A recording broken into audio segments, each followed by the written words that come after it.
భర్తలందరూ దయచేసి మీ భార్యతో మాట్లాడేటప్పుడు మాత్రం ఈ తప్పు చేయకండి. చాలామంది కౌన్సిలింగ్కి వచ్చి వాళ్ళ మధ్య కాన్ఫ్లిక్ట్స్ ఎందుకు వస్తున్నాయని మాట్లాడుతుంటే చాలామంది చెప్పే రీజన్ ఏంటి తెలుసా?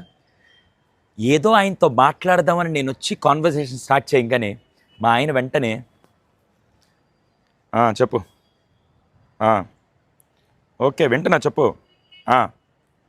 లేకపోతే టీవీ రిమోట్ తీసుకొని నార్మల్గా నొక్కుతూ చెప్పు వింటున్నా అని చెప్పి, ఎప్పుడైతే మనం కాన్వర్జేషన్ వాళ్ళు మాట్లాడడానికి వచ్చినప్పుడు మీరు కనుక అటెన్షన్ ఇవ్వకపోతే అది ఎక్కడో లోపల తెలియని ఎలా ఉంటుంది తెలుసా? చాలామంది కౌన్సిలింగ్లో వాళ్ళతో మాట్లాడుతూ చెప్పిన ప్రాబ్లం ఇదేనండి. అంటే నాకంటే ఆ వస్తువు ఇంపార్టెంటా?